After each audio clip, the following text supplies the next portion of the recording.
Hey guys, it's Axetober, and this axe is number one of the list. We figured we'd start off this month with a weird axe, Whiskey River style, right? This has been bolted. They drilled and tapped the pole of this axe. You can barely see it inside there. And then they put bolts through it and put this extra weight on. It's probably a Kelly, beveled. It's in really good shape. It's not like it's been abused too much. It's very pitted. We're gonna hang it on this 28 Fuller's axe handle. So this is a project that we are doing. Axe a day through October. We're calling it Axetober. All the axes that we hang are going to be auctioned off in early November in an auction. So if you're watching this right now, you can go down into the description and you can click the auction tab or the auction link. Head over to the auction website. We're going to be adding an axe every day. So every day we drop a video, that axe gets added. Okay? And at the end, we'll have a big auction. So you can submit bids. You'll see once you get on there that, you know, if you're day 7, there'll be 7 axes, and then there'll be, what would that be? Bad math. 24 blank spots, and then we'll be filling them in as we go. So that's how that is. We're going to be hanging an axe today. I've got a bunch of axes like sitting on this workbench that have been sitting on this workbench for quite some time. And I was like, let's hang an axe today in October and call it Axetober. So here we are. So we've got a head. We've got the 28-inch Fuller's axe handle. We have this same handle in 24 and 20-inch on the website, which is called the 24S or the 20S. And then we've got a walnut wedge. Gonna need a wedge. And you'll be seeing these tools often, but I've got a Shinto rasp. This is my favorite tool to use on axe hanging. They make a couple different sizes. This one is the 13-inch overall with the 9-inch cutting edge. They make a bigger one. That one sucks. Don't buy that for axes. They do make a shorter one, which is great for like putting in your backpack or putting in a toolbox or something like that. But for right here at the workbench, I like this size. Giant mallet, comically large mallet. Osage handle with a swamp oak top that was sent to me. The wood chunk was sent to me by Redbeard, and I decided to make it into a mallet. So, oh yeah, and then last and certainly not least, a Bosch grinder. We use these a lot. If you're new around here, I'm sorry if it triggers you that we use a angle grinder to hang axes, but it's going to be all right. So, all right, well, let's get started. Let's hang this thing. We've got this like vice guard, vice protector. We used to sell this. We've been struggling to get it. I probably should work on trying to get it in again, but vice guard, they make a bunch of different kinds. This kind is my favorite. It kind of sits in there, and it tightens and loosens with the jaws of the axe. So, great way to be able to put an axe in the vice and not have it, or handle, or axe, I guess, and not have it get all chewed up. So there's a little bit of a chamfer at the top of this eye, so I'm going to take that off. And then I'm going to hold the head up again.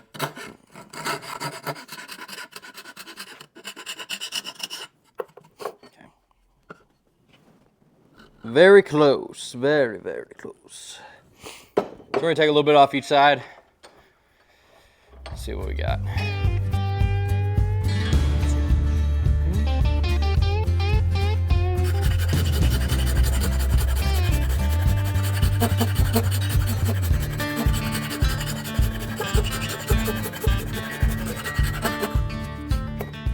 Mirror it on the other side.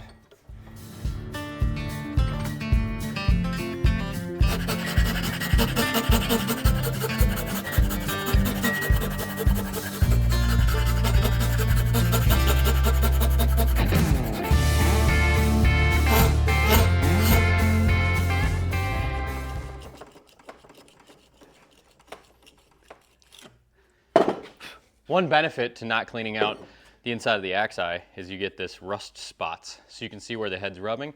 That's where you want to take material away.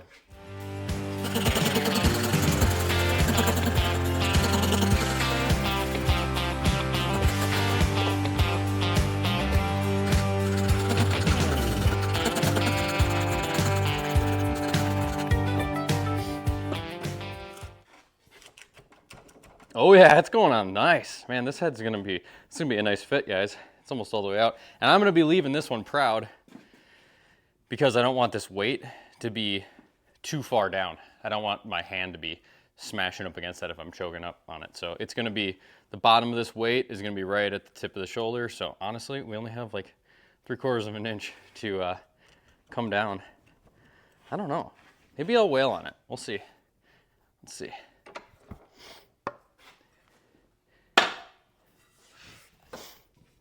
Comically large hammer. Come on. Look at that. It's pretty much right where I want it. I want it a little bit more, just a touch.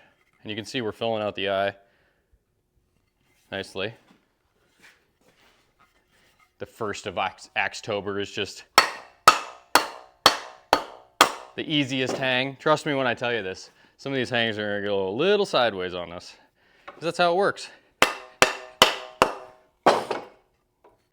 So drift. This is my very, I don't know, not that great drift, but it works great. A lot of guys are like, oh, you need to weld up this special drift or whatever. I just use a cut off an old handle and I sand it so it fits in the eye, and then I just am able to put it on here like this.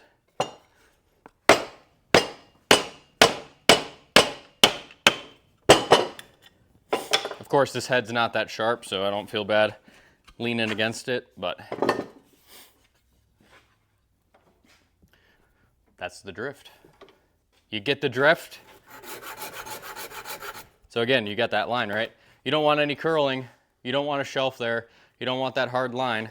You're gonna hear me talk about that a bunch in this series. You want that to taper.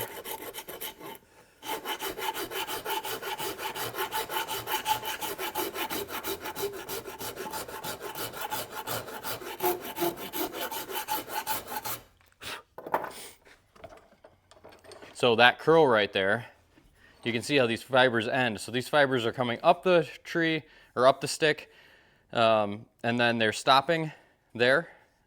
And that would be like if you took a saw and sliced across this, right? And then if you put this under pressure sideways, it would break there every single time because you've got this saw cut, right? So you don't want that. You want it to gently taper into the head. One way of keep helping that happen is you can go in here and chamfer with a file.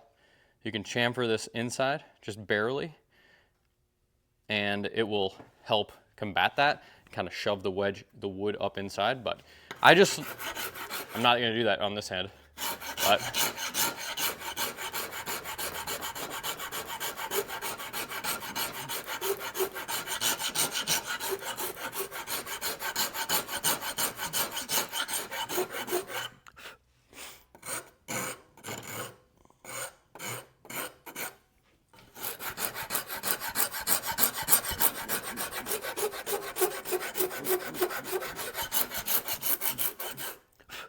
the nice thing about Shinto rasp, you just flip it over and smooth it out a little bit more.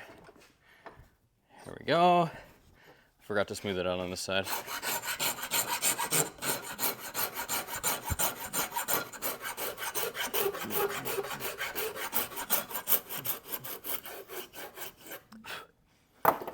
There we go.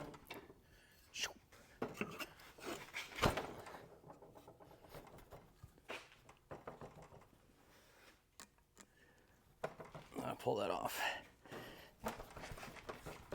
It's on there. It is on there. Let me get my back towards you. There we go. I just had a little curl of wood that I need to get off the back side.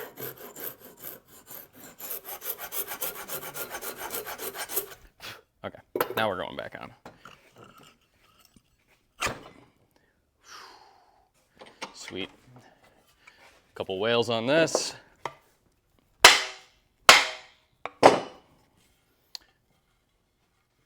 See how we're curled there? We're curling on each side. I'm gonna go in and slice that off once we get. I might actually pull that off one more time and just thin that out. Oh gosh, there we go. Yeah, so that's a little deep. That's a little on the deep side. So I'm gonna go up, thin that out. This is chasing that shelf. It can be dangerous because you could get past that shoulder and then you're toast. So.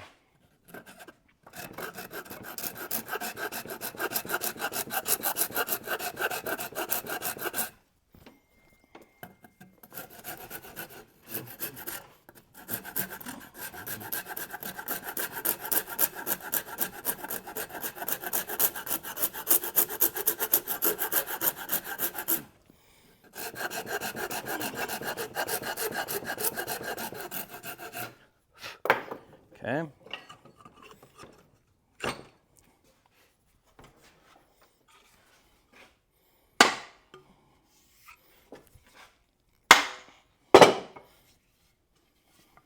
What do you think? What do you think, guys?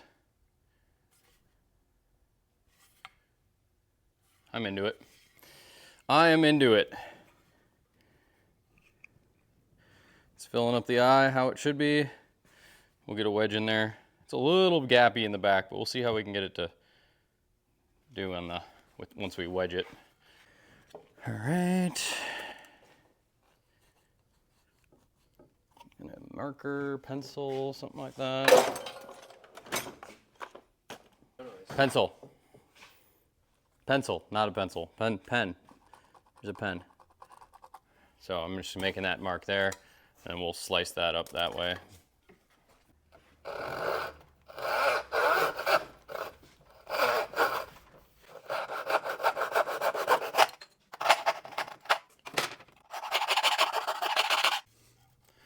Just checking the wedge here. See if it fit. Oh yeah, it'll fit. It'll fit. It'll fit. Well, there's no turning back. Once we start this, I dry fit my wedges. A lot of guys want to like put wood glue on or oil or whatever, but I just dry fit them. I don't have an issue with them. Never had an issue with them. I swing a lot of axes that I hang, so.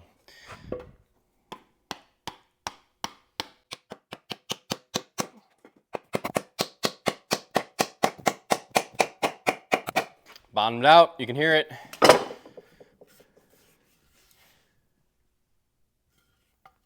We got a little crack in the wedge there. Once you cut it off, you really won't be able to see. But we're gonna cut this one proud, like 3/8 of an inch-ish above. This is nice to have this block on the back. It's like a little clamping thing we can clamp on. I usually start at the front of the eye and then work my way to the back, just so that way if I'm coming forward, once you get to the end in this thin spot, it doesn't just snap that off. So we're gonna cut from front to back.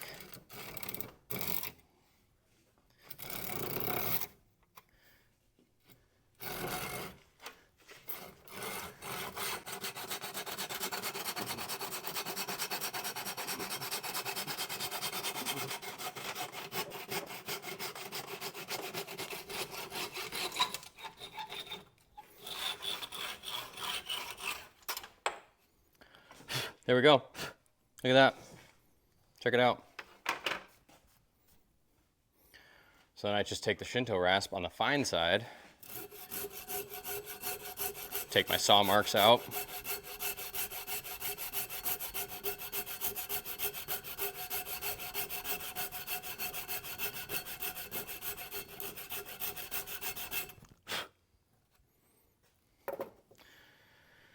Grab a knife. I had two pocket knives. I had two pocket knives in my pocket yesterday, and now I don't have any pocket knives in my pocket. Just cleaning up the little bit of these little strings, I guess.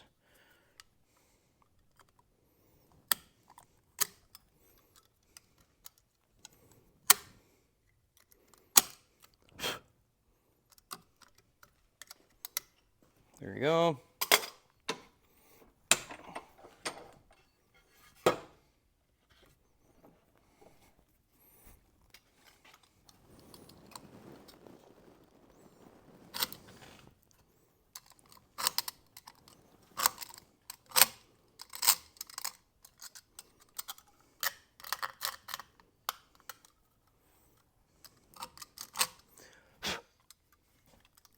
Why doesn't that not want to disconnect? It's stuck in a little piece of rust.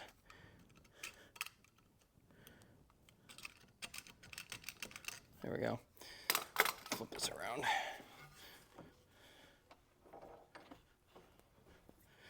So you can see that little bitty curl that's there.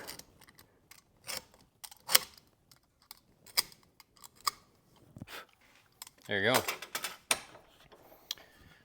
And last and certainly not least, we got to oil the top of the wedge, guys. For the gram, we got to oil the top of the wedge. Right here. Ready? This is not actually 3-in-1. This is oil. But it's in a 3-in-1 container. So there you go. Check that out. Walnut wedge, hickory handle, looking beautiful. And I'm ready to swing this thing and go split some wood. So there we are. First axe of Axetober. A giant, heavily weighted axe on a 28-inch handle. Up for auction. Bid.whiskeyrivertrading.com. Auction's live right now. Be good, stay sharp, and stay tuned for axe number 2.